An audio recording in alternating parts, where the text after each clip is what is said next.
Right, hello everyone. Now today is a bit of a heavy subject. We're going to be talking about different countries that are dangerous for women. So places in the world where being a woman can mean less freedom, less safety, less rights, and sometimes less chance of surviving. And this video is simply about reality. We're looking at violence, laws, statistics, the culture, and what life is actually like for women depending on where you were born. And over here we don't sugarcoat anything. Some of you even might get a bit triggered, which is weird. But it happened in the video I did about child marriage, where I went through different countries where child marriage is still legal. The people who got their feelings hurt and didn't like that I called out that their country legalizes child marriage. Truth hurts. Yes, yeah, it sucks, but that's the reality. And I'm making this video because the truth is that for millions of women, being born female is the risk. So if this video gets taken down, demonetized, then just know I died doing what I love, and that's making people uncomfortable with the truth. So when people hear danger, they think crimes. But for women, danger isn't just crimes. Danger is when the law doesn't protect you. It's when abuse is normalized. It's when your family has control over your life. It's when reporting rape can get you punished. It's when girls don't have access to education. It's when you are forced into a marriage. Danger is when your body isn't your choice. There are so many things that can mean danger to a woman, not just crimes. Well, the pattern is always the same. The less power a woman has, the less safe they are.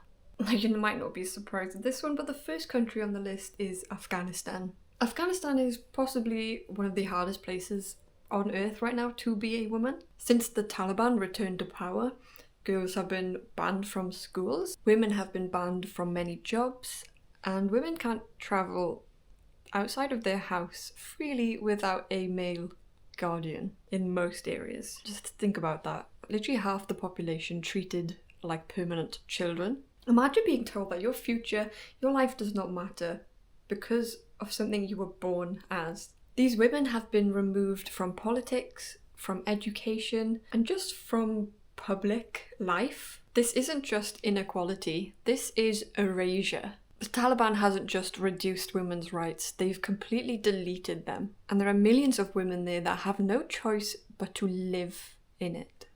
And that's why it's very important for us to speak up. Because those women can't, but I can. I was born and raised here in Wales. I speak up all the time. I don't shut up half the time. So I'm speaking from a point of great privilege. And I think that's why it's so important to speak for the ones who can't and to amplify their voices. Next up is India, and India's a bit complicated because India has a lot of strong women, a lot of female leaders, a lot of successful scientists, activists, athletes, but also has very high levels of violence against women. So out of 177 countries, India ranked 128 on the Women, Peace and Security Index in 2023. And the Global Gender Gap Index 2025, parity score of just 64.1%. So India is among the lowest ranked countries in South Asia. So that was out of 148 countries, India ranked 131. So not even the worst on the list, but still really bad. Assault and harassment are huge issues, especially in crowded cities. Many women grow up not being told how to stay safe, but how to not get blamed. Child marriage also exists in a lot of areas in India. Dowry deaths still happen, honour killings still happen.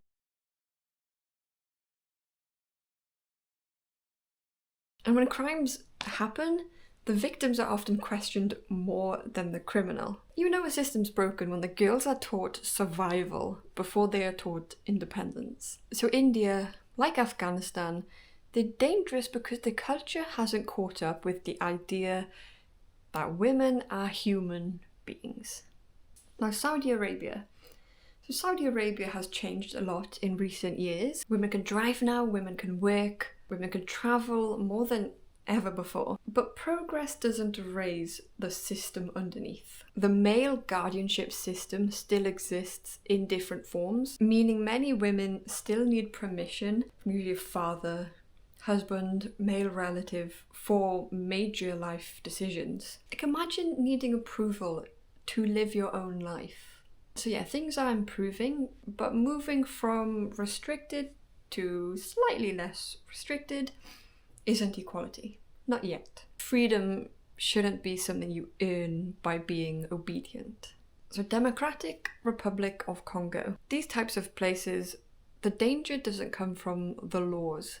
It comes from the chaos. So in parts of the Democratic Republic of Congo, sexual violence has been used as a weapon of war for many years. Armed groups attack villages, the women are targeted, and the families are destroyed.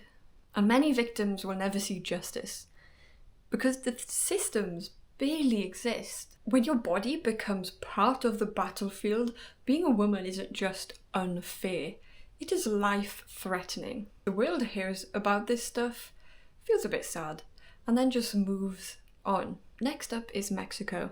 Now, Mexico has a serious femicide crisis. Women going missing, women being murdered, cases not being solved, and these families receiving no justice. And there are women out protesting just to be taken seriously. These girls are growing up knowing that statistically them being female makes them more likely to disappear. Protests are happening often.